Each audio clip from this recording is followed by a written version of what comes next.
Good morning everyone, welcome to my new vlog and সকালে উঠেছি অনেক সকালে কিন্তু এই টুকটাক কাজ করতে করতে সময় হয়নি যে রেকর্ডিং করব।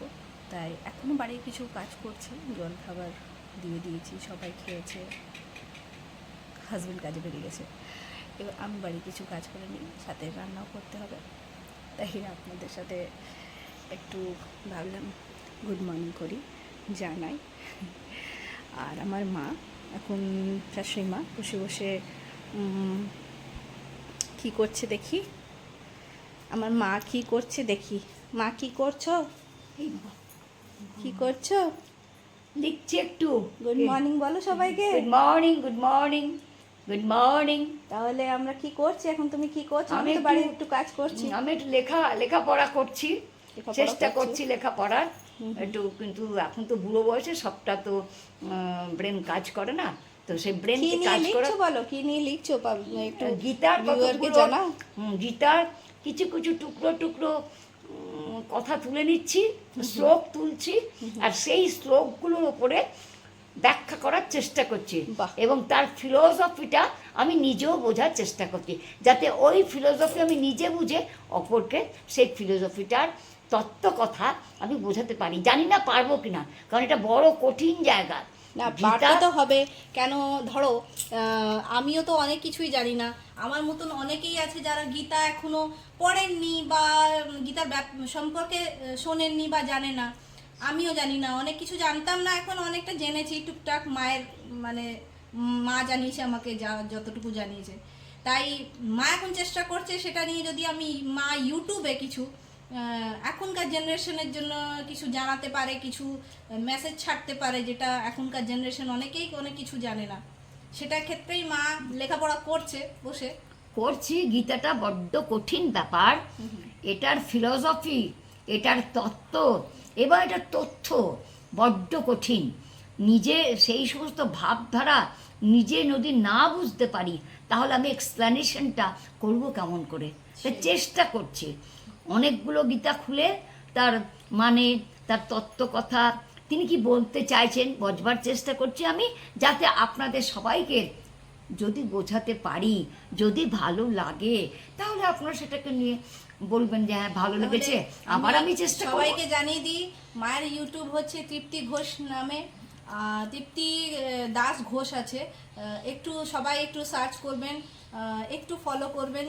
আজ থেকে একটু শুরু করব। মায়ের কিছু আগেও ভিডিও দেওয়া হয়েছে, তো আজ থেকে এই গীতার সম্পর্কে যেটা মা বলতে চাইছে, মেবি আজ থেকে আমরা স্টার্ট করব।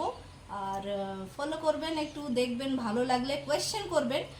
যে কোয়েশ্চেনটা মনে করছেন যে আপনি জানেন না বা জানার ইচ্ছে, সেটা অবশ্যই আমার মাকে জানাবেন কমেন্টে।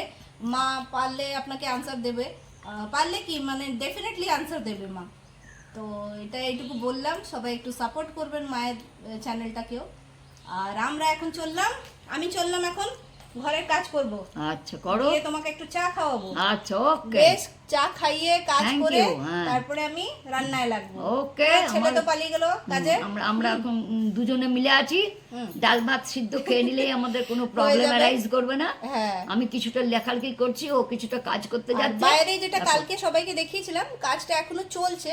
তো এখন ডেইলি ওই কাজ চলছে বলে এখন আর দেখাচ্ছি না। আচ্ছা, শেষ দিনে ফাইনাল ডে দেখাবো। যেদিন হবে, যেদিন সেই এই সবাইকে প্রোগ্রামটা দেখাবো, হবে, হ্যাঁ। সেদিন আমরা বড় করে একটু দেখাবো, ভালো করে বৃত্তান্তটা দেখাবো। আর ওই পুরোটাই আমার মানে ওই আইডিয়াটাই আমার মায়ের, কিন্তু সম্পূর্ণ মা বহুদিন ধরে চাইছে যে একটা কিছু ভালো প্রজেক্ট নিয়ে আমরা কাজ করি। প্রজেক্টটা পেয়েছি, কিন্তু প্রজেক্ট নিয়ে এখনও অন্য প্রজেক্ট নিয়ে নামতে পারছি না, কারণ মায়ের একটু স্বাস্থ্যটাও ভালো থাকে না মাঝে মধ্যে।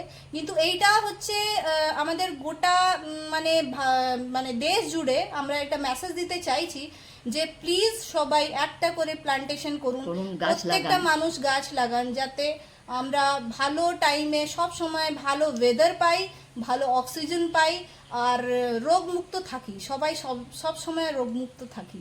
তো এই আর মেসেজটা রোগমুক্ত থাকতে গেলেই আপনাকে প্ল্যান্টেশন করতেই হবে, গাছ লাগাতেই হবে। হ্যাঁ। আর গাছ যদি না লাগান, বাঁচবারও তাহলে আমাদের আগামী দিনে অক্সিজেন শেষ। অক্সিজেন শেষ। আর আমরা যা ফিল করছি গরম, এখন দেখুন প্রত্যেকটা বাড়িতে এসি মাস্ট হয়ে গেছে, নেসেসারি হয়ে গেছে। তো এই এসিটা কেন প্রয়োজন, মানে তাপমানটা তো অতটা বেড়ে চলেছে, সেই তাপমানটা যাতে আমরা কমাতে পারি, আমরা তো ভগবান নই, কমাতে পারবো না, বাট চেষ্টা করতে পারি। সেটা কি করে হবে, আমরা যদি একটা করে মানুষ একটা প্লান্টেশনও করে, তাও পৃথিবীটা পুরোটাই আমার মনে হয় চারিদিকে গাছপালা যখন থাকবে, তখন আগেকার দিনের মতন সেই অক্সিজেনটা আমরা পাবো, গ্রিনারি চারিদিকে থাকবে, ওয়েদার সামান্য হবে, তাই গরমটাও কম হবে। আশা করি সবার ভালো লেগেছে এই কথাটা, আর সবাই সাপোর্ট করবেন, আর আমরাও এটা নিয়ে এগিয়ে চলেছি। আপনারাও বাড়িতে কিছু না কিছু প্লান্টেশন করুন। ঠিক আছে, তাহলে আজকে আমি এই মুহূর্তে এই ব্লগটা এখানে শেষ করছি। আবার সন্ধ্যেবেলা যদি কিছু আমরা কাজ করি তাহলে অবশ্যই মানে ভিডিওতে আসবো। So take care, bye. Good afternoon everyone. সকালবেলা আপনাদের সাথে কিছুক্ষণ আলোচনা হয়েছিল, আমার শাশুড়িমার সাথেও আলোচনা হয়েছিল, তাই এবার আমি অনেক কাজগুলো করলাম, বাড়ি কিছু কাজ গোছাগুছি করলাম, এখনও বাকি আছে কাজ। এই দেখুন অনেক কাজ বাকি আছে এখন। আমি এখানে গোছাচ্ছিলাম, এই জানলাটা গোছাচ্ছিলাম, এই সাইডটা গোছালাম, আমার বেডের এই সাইডগুলো গোছালাম, গুছিয়ে টুছিয়ে আমি রান্না করতে যাচ্ছিলাম। দিয়ে ভাবলাম, মানে রান্না করছি অলরেডি, দিয়ে ভাবলাম দেখি আপনাদের সাথে একটু কথা বলি।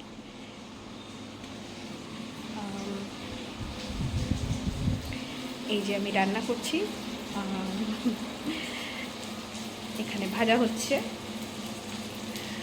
আর আমাদের ভাত হচ্ছে এদিকে ইন্ডাকশনে, আর হচ্ছে আজকে আমার বর নেই দুপুরবেলা, তাই আমাদের সামান্য রান্না মা বেটির। আমরা সিদ্ধ খাই যখন একা থাকি, সিদ্ধ খাওয়াটাই আমরা প্রেফার করি, সিদ্ধ খাওয়াটাই ভালো লাগে আমাদের। এখন কিছুই না, সারাদিন এই রান্না টান্না করার পরে যা ফ্রি টাইম থাকবে বসে থাকবো একটু। তারপরে সন্ধ্যেবেলা আমার কাছে একটা ছোট বেবি আসে, ছোট মেয়ে আসে, একজন দাদার মেয়ে, তাকে আমি পড়াই। তারপরে সন্ধ্যের দিকে চাটা খাওয়া হলেই, মানে সন্ধ্যে দেওয়ার পর চাটা খাওয়া হলেই আমি আমার মা বসে দুজনে অনেক গল্প করি, অনেক ব্যাপারে আলোচনা করি, এগুলো করি। তো দেখি সন্ধ্যে থেকে আপনার সাথে আবার অ্যাড হব। বেশ, তাহলে এখনকার জন্য একটু বাই বাই।